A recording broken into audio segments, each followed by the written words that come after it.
नमस्कार, आप देख रहे हैं वीके न्यूज। मैं हूं सुनील राउत। तबलीगी जमात पर गर्व है, यह हैशटैग आज ट्विटर पर ट्रेंड हो रहा है। हमारे कई मुस्लिम दर्शकों ने हमसे गुजारिश की कि आपने जमात के बारे में बुरी खबरें बहुत दिखाई, लेकिन जमात के लोग अच्छा काम कर रहे हैं तो इस पर भी खबर दिखाइए। इसलिए हम यह खबर लेकर हाजिर है। लेकिन इसके साथ उन लोगों से कुछ हमारे सवाल भी है जिनके जवाब उनको देने होंगे।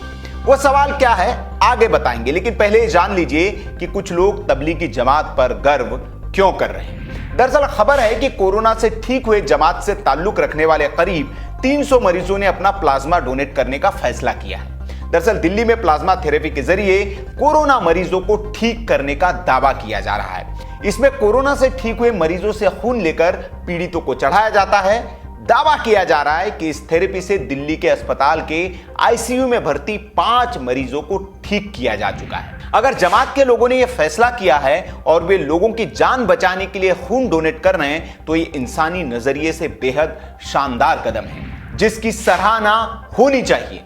वैसे यह हर भारतीय का कर्तव्य भी है कि वो अपने देशवासियों की जान बचाने के लिए आगे आए। लेकिन अब जिन लोगों को इन जमातियों पर गर्व हो रहा है उनसे हमारे कुछ तीखे सवाल। कल तक आपको इन जमातियों के नाम लेने पर आपत्ति थी।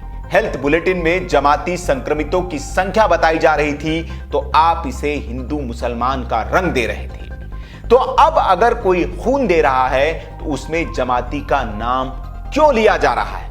कोरोना फैलाने के लिए जिम्मेदार जमातियों को अगर आप सिंगल सोर्स मान रहे थे तो खून देने वालों की पहचान जमातियों के तौर पर क्यों कर रहे हैं? अब आपको तबलीगी जमात के नाम का इस्तेमाल करने पर गर्व हो रहा है तो तब शर्म क्यों नहीं आई जब इसी तबलीगी जमात के कुछ जाहिल मौलाना अस्पतालों में हुड़दंग कर रहे थे, नर्सों से अभद्रता कर रहे थे। तब आपको इन जमातियों पर शर्म क्यों नहीं जब वे कोरोना संक्रमित होकर मस्जिदों में छिपे बैठे थे और पुलिस को उन्हें मशक्कत कर करके ढूंढना पड़ा। ताजा मामला कानपुर के मेडिकल कॉलेज के हैलेट अस्पताल में भी एक सामने आया है, जहां जमातियों ने वार्ड बॉय के साथ मारपीट की है और खाने में लात मारी है, जिसके बाद पुलिस ने इन जाहिल जमातियों के खिलाफ मुकदमा दर्ज कर लिया है। यह बात कोई अफवाह नहीं है और ना ही फेक न्यूज है। इस बात की जानकारी खुद मेडिकल कॉलेज की प्रिंसिपल आरती लालचंदा ने दी है और बताया है कि जिन जमातियों का हैलेट में इलाज चल रहा है, जब उनको वार्ड बॉय खाना देने गए तो उन लोगों ने बदतमीजी की। जमातियों ने बिरयानी और नॉनवेज की मांग की। यही नहीं, खाना देने गए वार्ड बॉय के साथ मारपीट भी की थी, जिसके बाद हैलेट प्रशासन ने तहरीर दी है, जिस पर स्वरूप नगर पुलिस ने मुकदमा दर्ज कर लिया है। अब सवाल आपसे, क्या इन जाहिल जमातियों की हरकत पर आपको शर्म आ रही है? तो इस खबर के बाद चलाइए एक और हैशटैग, और नहीं चलाते हैं तो यह आपके दोहरे मापदंड और आपकी असल सोच का परिचायक होगा। वैसे जो जमाती अपना खून डोनेट कर रहे हैं उन पर गर्व होना चाहिए। हमें भी गर्व है क्योंकि अपने पाप का पश्चाताप कर रहे हैं जो इन्होंने किया। इन्होंने कई लोगों को कोरोना बांटा। अब अगर कई लोगों को ठीक करने के लिए ये अपना खून दे रहे हैं तो ये स्वागत योग्य कदम है और रमजान के महीने में किया गया इनका ये काम इनको सवाब भी देगा और अल्लाह शायद इनके किए के लिए इनको माफ भी कर दे।